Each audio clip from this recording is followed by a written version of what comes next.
my name is Kristen, and I'm going to be demonstrating how to hang a primary medication.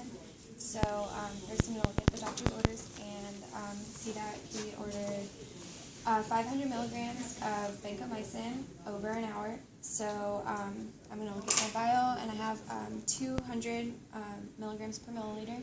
So it's going to be 2.5 milliliters of vancomycin into the 50 milliliter bag. So it'll be about 8 drops per minute. So it comes out to about 1 drop every 7 or 8 seconds.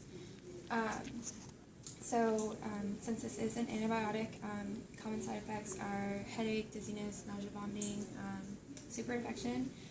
And normally the dosage goes by weight, but since the doctor ordered 500 milligrams, that's what we're going to give. My patient has no known allergies, so it's okay to go ahead and give the vancomycin. And the patient's lab values showed a high white blood cell count, so that's why we're giving the antibiotic. So first I'm going to wash my hands and draw up 6 milliliters of normal saline to flush my IV site.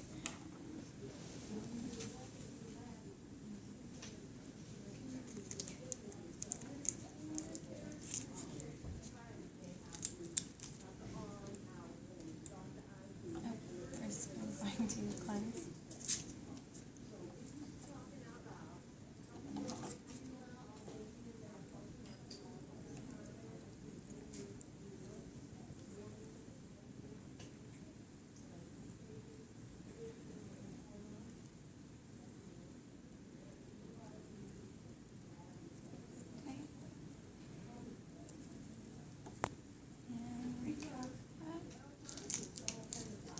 So that's all set, and now I'm going to drop the 2.5 milliliters of vancomycin.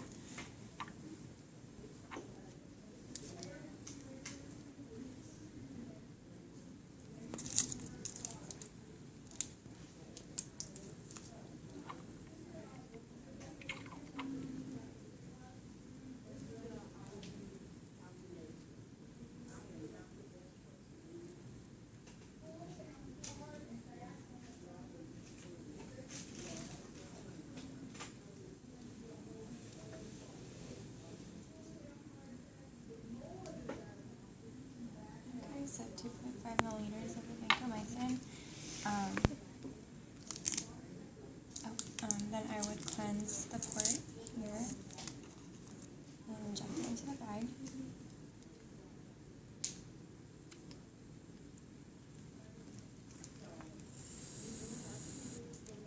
And then I would dispose of this in a Sharps container. Then I'm going to label the bag with my initials, the patient's initials, the type of medication, and the concentration, and the date and time. Okay, and now I'm going to attach the tubing, and since these are both covered, they are both sterile. And add about half the fluid into the drip chamber. And now I'm ready to enter the patient's room. So I'm going to bring everything in.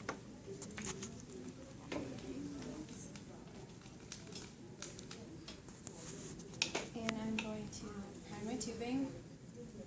Make sure all the bubbles are off.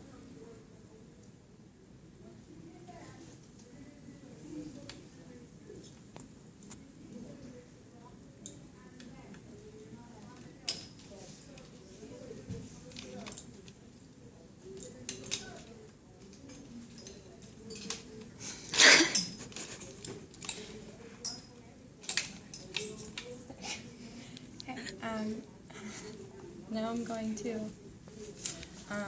explain to the patient what I'm going to be giving. So I'm going to be giving vancomycin.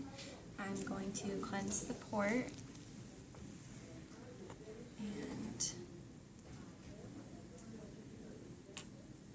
attach the normal saline, and I'm going to aspirate for blood return, and then I'm going to push 3 milliliters with the push stop method, and make sure it's patent. So remove this. And now I'm going to attach the tubing and cleanse both ports.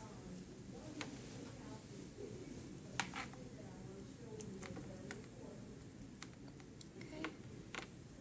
And I'm going to adjust the roller clamp and make sure that it is flowing at about with 1 drop every 7 to 8 seconds.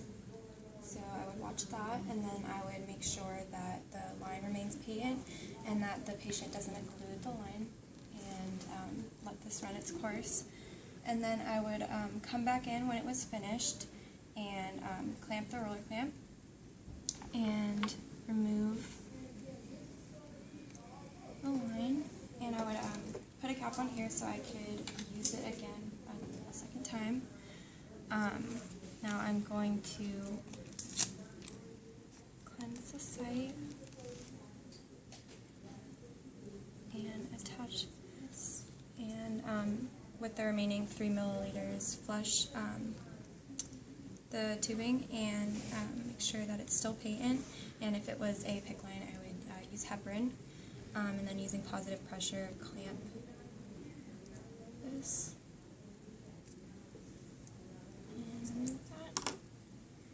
And now I am ready to document. So I document the date and time, the type of medication, and the patient's initials, my initials, and document the MAR and the site.